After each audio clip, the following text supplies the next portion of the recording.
विषय भाऊ, world cup आपण जिंकलेला शिंदे आहात. बंडानंतर वर्ल्ड कप आपण 17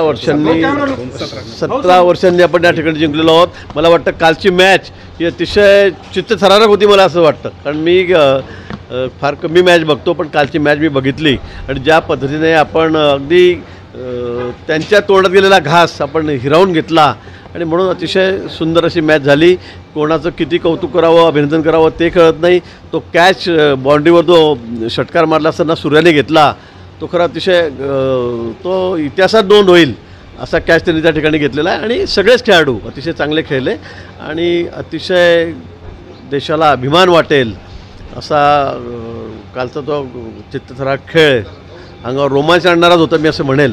तो काल आपण सगळ्यांनी बघितला आणि त्यातून भारताला विजय मिळालेला आहे.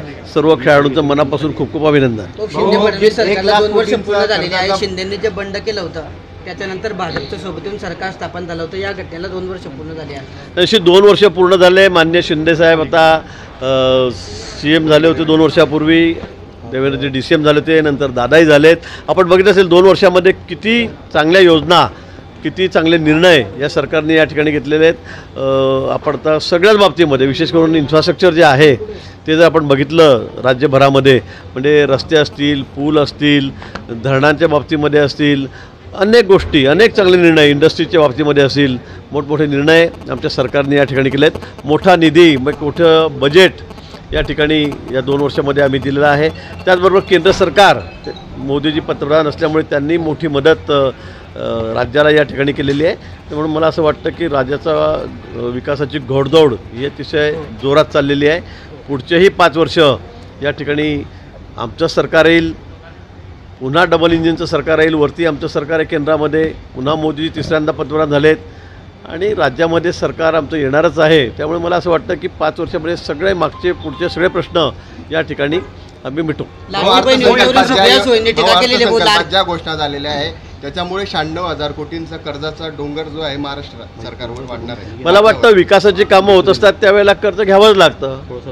ते काही दुसऱ्या तिसऱ्या गोष्टीसाठी घेतलेलं नाही आहे, विकासाच्या कामासाठी घेतलं आहे, इन्फ्रास्ट्रक्चरसाठीच कर्ज घेतलेलं आहे. आणि मला वाटतं रस्ते, पूल, दळणवळणाची साधनं ही चांगली असतील तरच राज्य विकास करू शकेल, पुढे जाऊ शकेल. आणि म्हणून त्या कामासाठी जर कर्ज घेतला असेल तर तो डोंगर जरी असेल तरी तो राज्याच्या पुढच्या विकासाच्या दृष्टीने अतिशय महत्त्वाचा आहे. हो, लाडकी बहीण योजनेवरून सुप्रिया सुळेंनी आज टीका केलेली आहे की निवडणुका बघून भावाला लाडक्या बहिणीची आठवण आली असं. मला असं वाटतं की आता सगळं कालचा बजेट बघून परवाचा विरोधकांच्या पोटामध्ये आता गोळा आलेला आहे. आता त्यांना काय बोलावं, काय बोलू नये हे सुद्धा कळत नाही आहे. आणि म्हणून मग वीज मोफत त्याच्यावरही टीका, लाडकी बहीण त्याच्यावरही टीका, म्हणजे सगळ्याच अतिशय लोकप्रिय निर्णय, अतिशय चांगले निर्णय या ठिकाणी सरकारने घेतलेले आहे. मग शेतकरी असतील, तरुण असतील, विद्यार्थी असतील, महिला असतील, खेळाडू असतील, सर्वांच्याच बाबतीमध्ये अतिशय चांगले निर्णय या सरकारने घेतलेले आहेत. आणि हे सगळं कालचं बजेट बघून परवाचं निश्चित व विरोधक मात्र आता संभ्रमात पडलेले आहेत. आणि म्हणून मग पैसे कुठून आणाल, डोंगर झाला, पहाड झाला, मला वाटतं असे निराधार आरोप ते करत आहेत. कोण असे एकनाथराव खडसे म्हटले भाजप पक्षप्रवेशावर. ठीक आहे ना, मग ते मी सांगितलं की ते खूप मोठे नेते आहेत खडसे, ते वरतीच बोलतात दिल्लीमध्ये.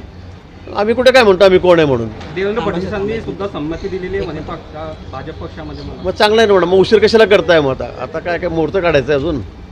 तुम्हीच तारखा देत आहेत, मी कुठे काय म्हणतोय. तुम्हीच तारीख पे तारीख चल रही अपनी. इलेक्शनच्या आधी येतो, मध्ये येतो, नंतर येतो. या लवकर.